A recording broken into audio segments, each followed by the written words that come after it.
Most Nissan owners spend hundreds of dollars every single year paying shops to clean parts they could have done themselves in minutes. And it gets worse. They also ignore the handful of components that quietly destroy engines, cook transmissions, and wreck brakes when they're left dirty. And by the time a warning light finally shows up, the free fix has already turned into a four-figure repair bill. So today, we're counting down the 8 Nissan parts you should be cleaning about every 10,000 miles to avoid those expensive repairs. Some of these take 5 minutes and a can of spray. One of them protects the single most expensive component in your entire car. And the number 1 on this list could save your life. We start all the way up at number 8, your throttle body. Think of the throttle body as the gatekeeper for all the air going into your engine. When you press the gas, a flap inside called the butterfly valve swings open and lets air rush in to mix with your fuel. Over time, oily vapor drifts back through the intake from the crankcase, mixes with fine dust, and leaves a sticky brown film right on that flap and the bore around it.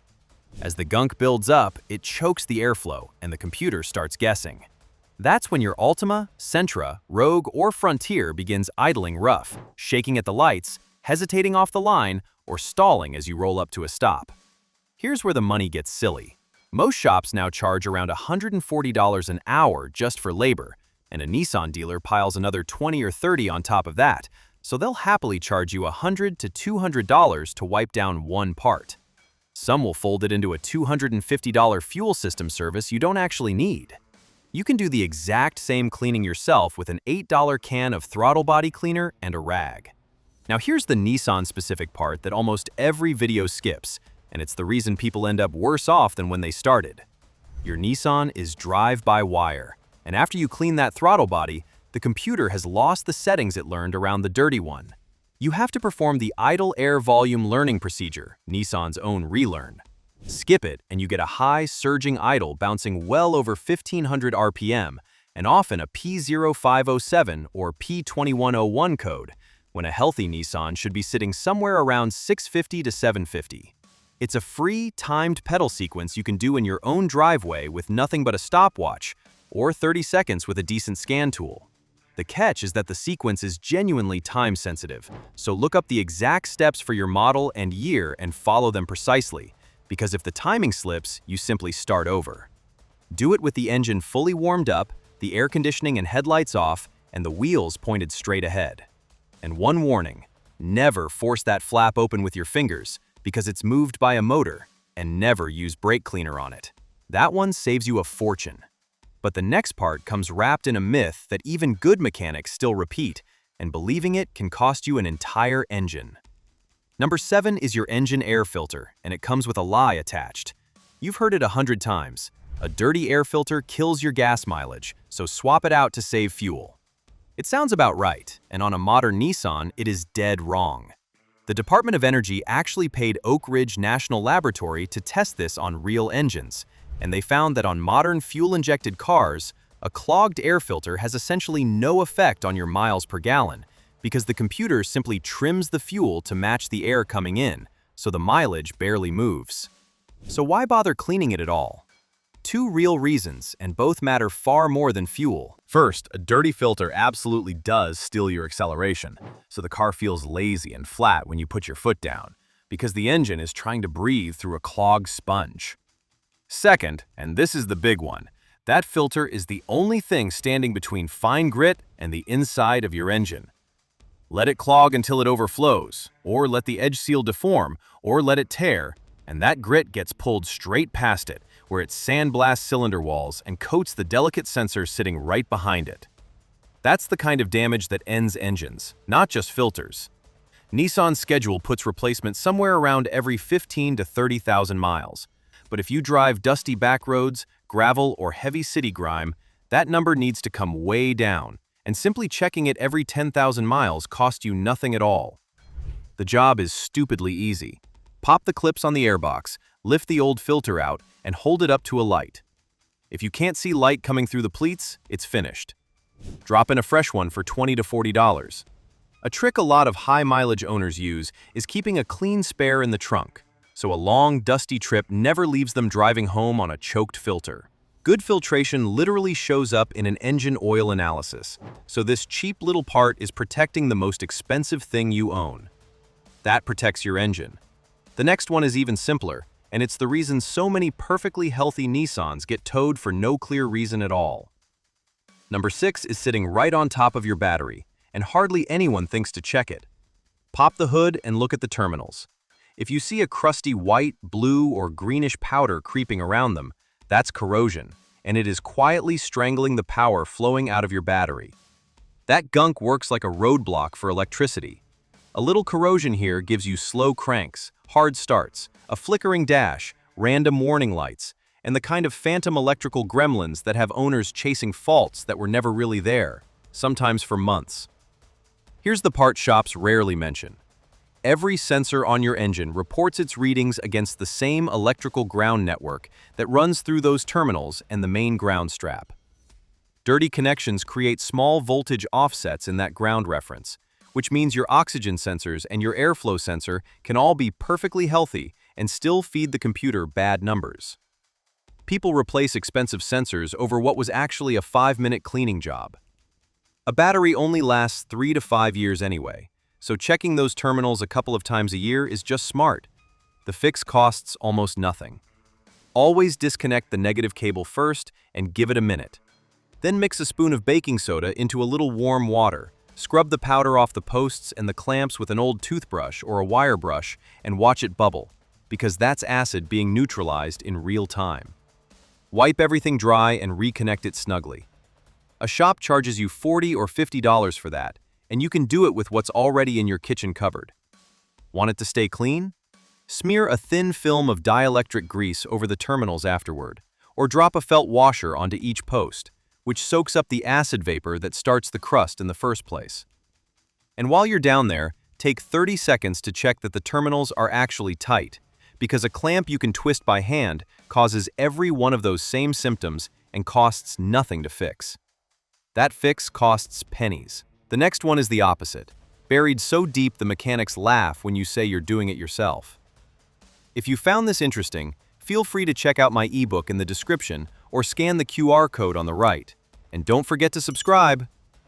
Number 5, the PCV valve. And it's the one owners forget until oil starts showing up where it shouldn't. Your engine constantly produces blow-by, which is pressure and nasty gases that slip past the piston rings into the crankcase. The PCV valve is what pulls that pressure out and routes those vapors back up to be burned in the engine. Here's what's actually happening when it clogs with sludge. That pressure now has nowhere to go, so it starts pushing oil out through your seals and gaskets. You get oil leaks, a rough idle, oil disappearing between changes, and yet another check engine light. Ignore it long enough, and those small leaks turn into real repair bills. And in a bad case, that trapped pressure can push oil past the rear main seal, which is a transmission out job. On plenty of Nissan engines, this valve is not in a friendly spot, tucked back against the firewall where you'll donate a little knuckle skin getting to it, which is exactly why shops love charging for it. The upside is, the part itself is cheap, often somewhere between $15 and $40, while a shop will want well over $100 to swap it, sometimes closer to $200 by the time labor is added. Plan on inspecting or replacing it somewhere between 30 and 60,000 miles. And if you've got one of the turbocharged engines, check it sooner, because turbo motors generate more blow-by and gunk these up faster. Here's the 60-second test. Pull the valve out and give it a shake. A healthy one rattles freely. If it's silent, gummed up, or feels stuck, it's done, and a new one is pocket change compared to what it's about to cost you. Clean the hose while you're in there too, because a clogged hose does exactly the same damage as a clogged valve, and it's the part people forget. One more thing worth knowing. If you're seeing oil consumption and you've already been told you need rings or a rebuild, check this cheap little valve first, because a stuck PCV mimics far more expensive problems, and plenty of owners have been quoted thousands for what turned out to be a $20 part. That one's buried deep. The next one lives in the easiest spot on the entire car, and half of you have been breathing through a filthy one for years. Number 4, the cabin air filter. The part that genuinely surprises people is what's actually sitting in that slot.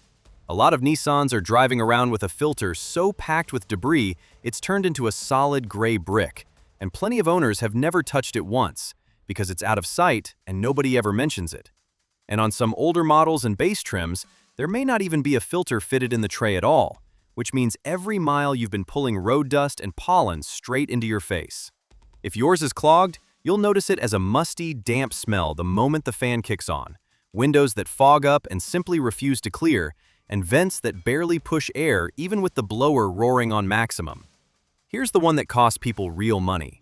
A huge number of owners decide their air conditioning is dying and start pricing out compressor work, when the actual problem is a filter choked so solid that almost no air can get through it. On most Nissans, the schedule is around every 15 to 20,000 miles, and if you live somewhere dusty, drive through heavy pollen, or spend time around wildfire smoke, cut that down. The job takes about 10 minutes and no real tools. Drop the glove box down past its side stops, slide the old filter out of its tray, take note of the little airflow arrow printed on the frame so the new one goes in the same direction, and slide a fresh one in for $15 to $40. A shop will charge $70 to $90 for that same 10 minutes. On some models, the filter comes out in two pieces, so don't panic if the first half doesn't clear the opening cleanly. You just work them out one at a time. And if you sit in traffic a lot or drive around smoke, spend a couple of extra dollars on an activated carbon version, because it kills odors on top of catching the dust. Breathing clean air is nice. But this next part is where nearly every Nissan cleaning video on the internet gets it completely wrong. Number 3 is the sensor everybody cleans wrong, your mass airflow sensor, the MAF. Unlike some other brands, your Nissan absolutely does have one, sitting in the intake tube just after the airbox, and Nissan MAF sensors are famous for two things. They are one of the most commonly replaced parts on these cars, and they are incredibly easy to destroy while trying to help them. Here's what it does. Inside that housing is a hot wire element, and I mean a wire finer than a human hair, that measures exactly how much air is entering your engine so the computer can match fuel and timing precisely. Over time, dust and oil mist coat that wire, its resistance drifts, and it starts reading low. Your engine then runs rich, wasting fuel and fouling plugs, and you get hesitation, poor mileage, stalling, black smoke, sometimes a limp mode power cut, and often a P0101 code. Most people just replace the sensor, and a genuine Nissan unit runs well over $100, on plenty of models north of $200. Here's the trick the dealer techs quietly use before they sell you a new one. Clean it, but you can only clean it one specific way. Use a dedicated MAF sensor cleaner, spray it onto that hot wire element from a distance, and let it drip dry. And never, ever touch the wire with a rag or a cotton swab.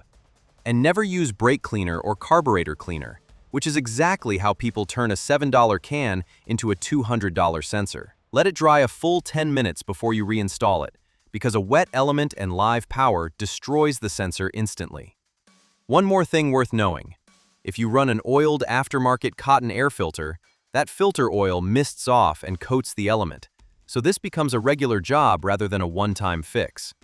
And afterward, do that idle air volume relearn from number 8, because the computer has been compensating for a lying sensor and it needs to learn the truth. Here's a quick field test before you spend anything at all. If your engine actually runs better with the MAF unplugged, that sensor is feeding the computer bad data, and it's either dirty or on its way out. That's one small sensor. But the next job is the biggest of them all, and on a Nissan, it protects a $4,000 component. Number 2, the radiator fins and the transmission cooler. Number 2 is the front of your car, and on a Nissan, this one matters more than on almost any other brand. Here's why. If your Nissan has a CVT, and most modern ones do, that transmission's single greatest enemy is heat, and its cooler lives right up front in the airflow, along with your radiator and air conditioning condenser. Now think about what's stacked in front of that. Bugs, road grime, leaves, cottonwood fluff, and a winter's worth of salt, all packed into the fins like felt. Airflow drops, and everything behind it starts running hotter than it was designed to. When a Nissan CVT gets hot, the fluid thins out, the belt starts to slip, and you get the classic symptoms: a whine that rises with speed, a shudder on light acceleration, and eventually the car dropping into limp mode on a long grade or in traffic on a hot day, where it just refuses to make power. Overheating is the #1 cause of Nissan CVT failure, and a replacement runs upwards of $4,000. All of that from blocked fins you could have rinsed out in 10 minutes. So do this. Get behind the radiator and spray the fins gently from the engine side outward, pushing the debris back out the way it came. And go easy with a pressure washer, because too much force flattens the fins and makes the airflow problem worse than it was. While you're under there, rinse the salt off the underside after any winter driving. And now, the sneakiest one on the whole list, and it's pure Nissan. Your Evap canister and its vent control valve sit underneath the back of the car, and Nissan put the fresh air intake for that system down where it can suck in dust and sand. Drive dirt roads, and it packs solid. What you get is a check engine light with a P0448 code, a fuel pump nozzle that keeps clicking off every time you try to fill up, and a failed emissions test. Nissan has issued multiple service bulletins over it. Owners have cleared the whole thing by pulling the canister, blowing the dust out with compressed air, and cleaning the valve, for free, where a shop would have charged them a diagnostic fee plus parts. If you drive dirt or gravel roads regularly, make it part of your routine, because it will pack up again. All of that keeps your Nissan alive. This last one keeps you alive, because when it fails, people get hurt. And that brings us to number 1, your brake caliper slide pins. These little pins let the caliper slide back and forth so it can squeeze the pads evenly against the rotor every single time you hit the brakes. From the factory, they're packed in grease and sealed inside little rubber boots to keep them slick. But road salt, brake dust, and water slowly wash that grease out and let rust creep in. And on most cars, it's the rear pins that seize first because they see less heat and less use to keep them moving. Here's exactly what happens when one seizes. The caliper can't slide anymore, so one pad gets jammed hard against the rotor and wears down to the bare metal backing plate, while the pad on the other side barely touches it all. Your Nissan starts pulling to one side under braking, you hear a chirp or a clunk, and the pad that's permanently dragging builds constant heat that warps the rotor into a shudder you feel through the steering wheel. Let it go long enough and the caliper itself locks up solid. And now, you're buying a replacement caliper, which runs well over $400 and past $700 on a lot of models once labor is counted. Manufacturers put this on a service interval, but honestly, just do it once a year and after any winter of heavy road salt, and give the rear pins the most attention. The cleaning is straightforward. Pull the caliper off with 2 bolts, wipe the pins down with brake cleaner and a wire brush until they're bright metal again, and coat them in fresh brake grease that runs about $19 a bottle. One tip from people who drive salty winters: use a silicone-based caliper grease instead of regular grease, because the ordinary stuff washes out and dries up, while silicone stays put and shrugs off water all season long. And if those little rubber boots are torn, replace them for a couple of dollars, because a split boot is exactly what let the water in to begin with. Get this one right, and you will never have to wonder whether your Nissan is going to stop when you really need it to.